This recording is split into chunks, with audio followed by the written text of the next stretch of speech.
it's good to know what's happening in our minds as much as possible. Generally, there's the vitaka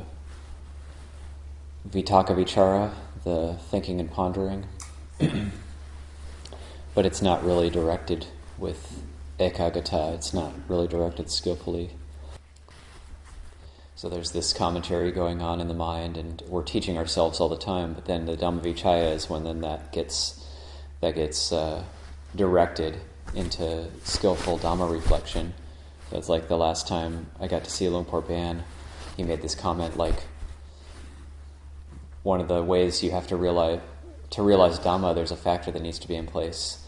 To realize Dhamma, you have to think a lot. And then he paused, and I was thinking, did I mishear that? And the lay people were kind of like puzzled, and he said, yes, you heard me correctly. You have to think a lot. So, nah, he's joking with us, or yeah. And he's like, why do I say you have to think a lot? You have to think about Dhamma all the time. You have to consider things according to Dhamma. It's not that you just try to quiet your mind and shut things out. And yes, the mind does settle when we have Dhammavichaya. The mind, the natural direction of the mind will be to settle. That'll be the natural result if we're thinking about Dhamma a lot. That'll be the natural conclusion, is that the mind would settle. But to get there, it's really thinking, considering things according to Dhamma, because that commentary is kind of always there anyway.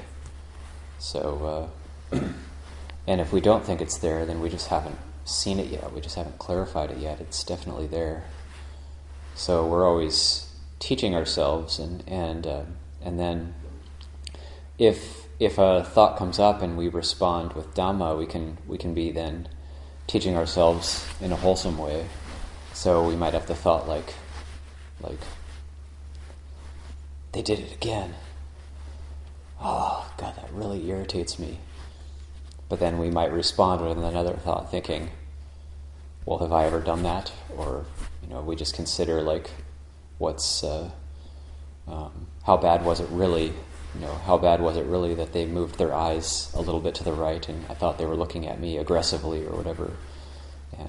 And then, one, it's not sure. Two, is that really the case?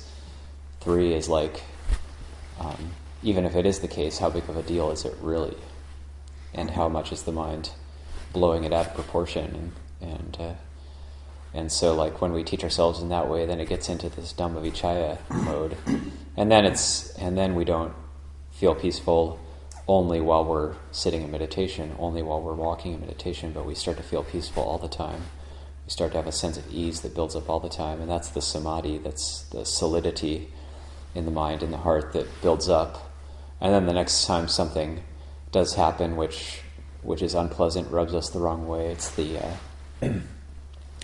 anita ramana, that which we dislike. There's the ita ramana, that which we like or that which we desire. There's the anita ramana, that which we dislike. So the ita ramana is the four positive aspects of the worldly winds. The anita ramana is the four negative aspects. And so like the anita ramana, when we experience loss, criticism, dissatisfaction, pain, then if there's not that sense of solidity and stability which has been built up based on Dhammavichaya, based on considering all of our experience according to Dhamma, and based on being able to see the suffering according to Dhamma, then we're just going to react according to our likes and dislikes as we always have. That's just the way it's going to be. And so, but to be able to see that is a great blessing, and to be able to start to that's also what the Buddha is talking about, mindfulness, coming back to the body. This is the way to see these things. This is just so core, so critical.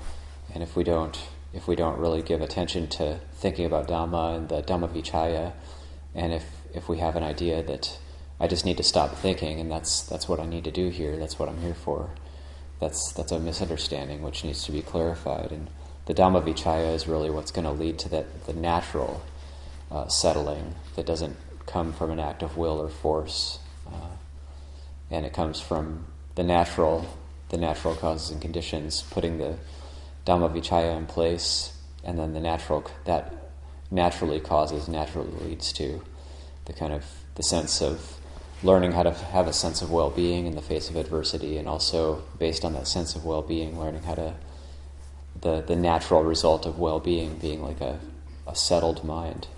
And so the mind then we can have a modicum of being settled throughout our day, and then when we sit, it can really settle and start to become clear.